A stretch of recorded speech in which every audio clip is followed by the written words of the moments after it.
poisoning. Have you guys seen this video? Because we haven't. All right, let's jump into it.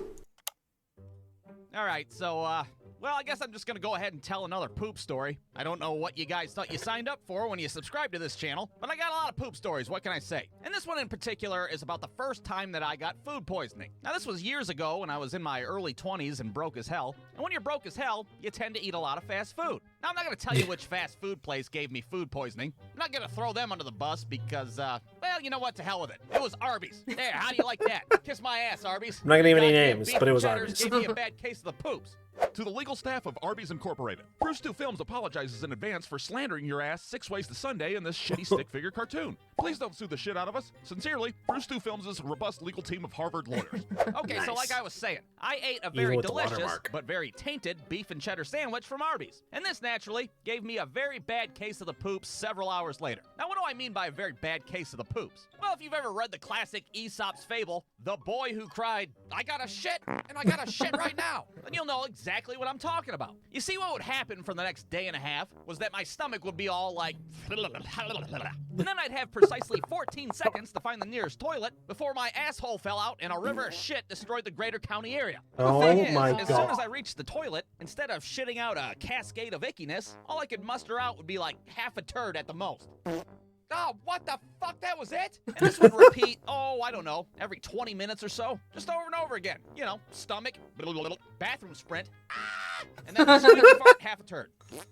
Now, I don't know what I did in my life to wind up in whatever circle of hell I was in, but it couldn't have been at a worse time, because I had a job interview the next morning to go try to work at a shitty car dealership for the rest of my life. I don't have time to be dealing with a poop episode right now, that's for sure. And you might be asking yourself, well, then why don't you go to a doctor? Well, for one, like I said, I was broke as hell, and I live in America, so there's that. Two, even if I did go, they're probably gonna want to make me poop in a cup so they can analyze it. And that shit's pretty fucking weird if you ask me. What do I gotta do it in the office while the doctor's making eye contact with me? Or do I do it at home and fucking shit in a Yahtzee shaker? And just bring it in Monday morning like, hey, here you go. Here's a little bit Oh of my me that you God. can test or put under a microscope or whatever the fuck you do with it. Yeah, no, I'm good on that. I'm not going to the doctor, and I sure as hell ain't pooping in a cup. So the following morning rolls Valid. around, and, well, I'm still the mayor of Poop City, if you will. Hell, if anything, it's slightly worse, because now I got a bad case of hot farts to go along with it. Oh, But I dude. decided to roll the dice and go to my interview anyways. And of course, I show up late He's as just hell Dutch because ovening halfway himself to the the whole dealership, time. I had to pull over at a Circle K and burst through the door like, hey, can I shit here? I swear I'll buy a pack of gum or something afterwards. I just need a shit.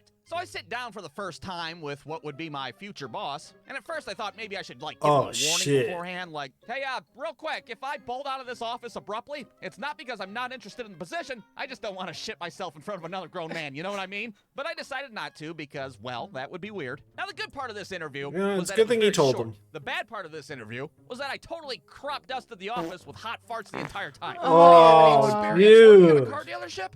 No, not yet.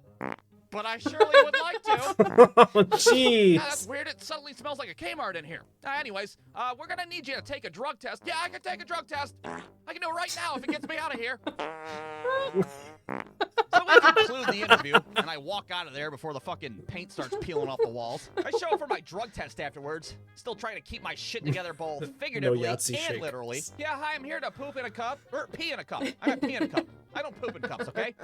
Okay then, we'll have somebody escort you back as soon as we can. So I get led back to a bathroom where I can do my business. And of course, when I get in there, I can't take a piss for the life of me. And at first I think, well, maybe I can just shit in the cup instead after all. Been doing plenty of that lately. Why No. not? Just pop out of there with No. half a turd in a cup. No. Hey, you can test this, right? It's all from the same place. Oh, no, I'm not no. doing that. I'm sure my future boss would be getting a phone call 5 minutes later like, hey, yeah, that guy you sent in, I didn't even bother testing him. He's shit in the pee cup, for Christ's sake. I think it's safe to say that he's some sort of crackhead. So I'm standing there, dick in hand, thinking about waterfalls and unkinked garden hoses. Well, all of a sudden, I hear the guy standing outside my door start to whistle.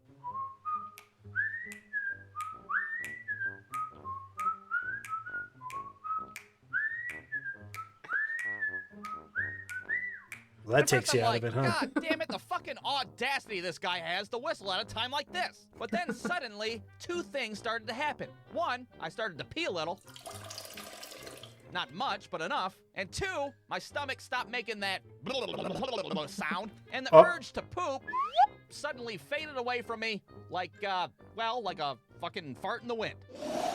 Now, to this day, I don't know if it was the sweet, sweet melody that is the Andy Griffith whistle, or if that guy outside the door was a fucking witch doctor of some sort. But I couldn't have been more relieved at that moment.